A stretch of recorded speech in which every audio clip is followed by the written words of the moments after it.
تو حضور غوث دستگیر سیدنا شیخ عبد القادر جیلانی سرکار کی بھی بے شمار ہیں، خواجہ معین الدین چشتی اجمیری سرکار، اولیاء کرام کی کرامات بے شمار ہیں۔ ایک مرتبہ حضور غوث دستگیر سیدنا شیخ عبد القادر جیلانی سرکار کے پاس کچھ لوگ مناظرہ کرنے کے لیے، بحث مباحثہ کرنے کے لیے وہاں پہ پیش ہوئے، حاضر ہوئے، اور وہ کہنے لگے ہمارے نبی حضرت عیسیٰ علیہ السلام سرکار وہ مرداؤں کو زندہ کر دیتے تھے۔ تو آپ نے فرمایا کہ اچھا تو چلو اس پہ پھر دوبارہ بات کریں گے، میں کہیں پہ جا رہا ہوں۔ آپ نے ٹائم مقرر کیا، جب وہ واپس اس دن کے لیے حاضر ہوئے تو وہ کچھ لوگوں کو چارپائی پہ ڈال کے، زندہ لوگوں کو مردہ کر کے ان کو لے کے آگے کہ دیکھتے ہیں کہ مسلمانوں کے پیروں کو پتہ بھی چلتا ہے کہ نہیں۔ جب آپ حضور غوث دستگیر سیدنا شیخ عبد القادر جیلانی سرکار نے آپ نے جب دیکھا اور آپ نے پوچھا کہ مجھے اجازت ہے، 3 مرتبہ فرمایا، 3 مرتبہ اجازت ہے اس کا جنازہ پڑھانے کے لیے؟ تو کہنے لگے حضور اجازت ہے، ہاں جی پیر صاحب اجازت ہے۔ آپ نے اس کا جنازہ پڑھایا، جو زندہ تھے وہ مردہ ہی ہو گئے۔ آپ پھر وہ روز جب دیکھا تو وہ تو انتقال کر گئے، وصال کر گئے، ان کی روحیں پرواز کر گئیں۔ تو آپ نے فرمایا تم نے آگے یہاں مذاق کیا تھا، یہ مذاق نہیں، رائے حق ہے، دین حق ہے، تو تم نے ایسا کیوں کیا؟ تم تو باشعور تھے، لیکن یہ کہ یہ قیامت کے دن ہی اٹھے گا، اس سے پہلے نہیں اٹھے گا۔ اس کے بعد پھر وہ کہنے لگے کہ بھئی آپ سے وہ مناظرہ تھا۔ آپ فرمانے لگے ٹھیک ہے چلو قبرستان میں چلتے ہیں۔ ایک قبرستان میں گئے، آپ فرمانے لگے بتاؤ قبروں پہ تم ہاتھ رکھو۔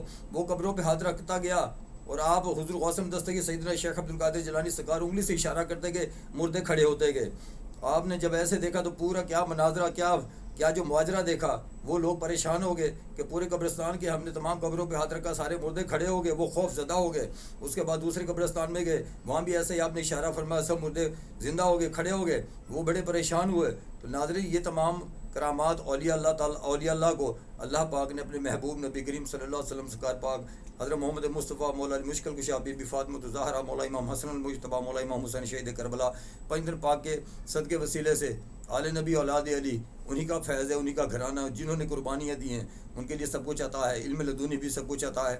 وہ راز غیبانہ، وہ راز کے جو کہیں پر لکھے ہوئے نہیں ہیں۔ تحریریں ڈھونڈتے ہو، کون سی تحریر کی بات کرتے ہو؟ تمہیں تو اپنے آپ کا ہی پتہ نہیں، تمہیں تو یہ بھی خبر نہیں کہ تمہیں سانس آئے گی کہ نہیں آئے گی، صبح اٹھو گے کہ نہیں اٹھو گے، تم تحریروں کی بات کرتے ہو۔ وہ جو مراقبے میں مراقبہ کرتے ہیں آنکھ بند کر کے اللہ کے ولی، وہ دیدار مصطفیٰ کرتے ہیں، روز دیدار کرتے ہیں سرکار کا، پنجر پاک کے گھرانے کا دیدار کرتے ہیں اللہ کے ولی، اللہ کی بارگاہ تک پہنچتے ہیں۔ تم بھی آؤ راہ مستقیم پر، وہ راستہ سیکھ لو جس سے تمہیں بھی دیدار مصطفیٰ نصیب ہو، راہ مستقیم پر آ جاؤ، راہ حق پر آ جاؤ۔ میں یہی تبلیغ ہے، یہی التجا کرتا ہوں، یہی حق سچ ہے، یہی اس پر ہی قائم رہو، اور اسی پہ ہم قائم ہیں، آپ بھی قائم رہو۔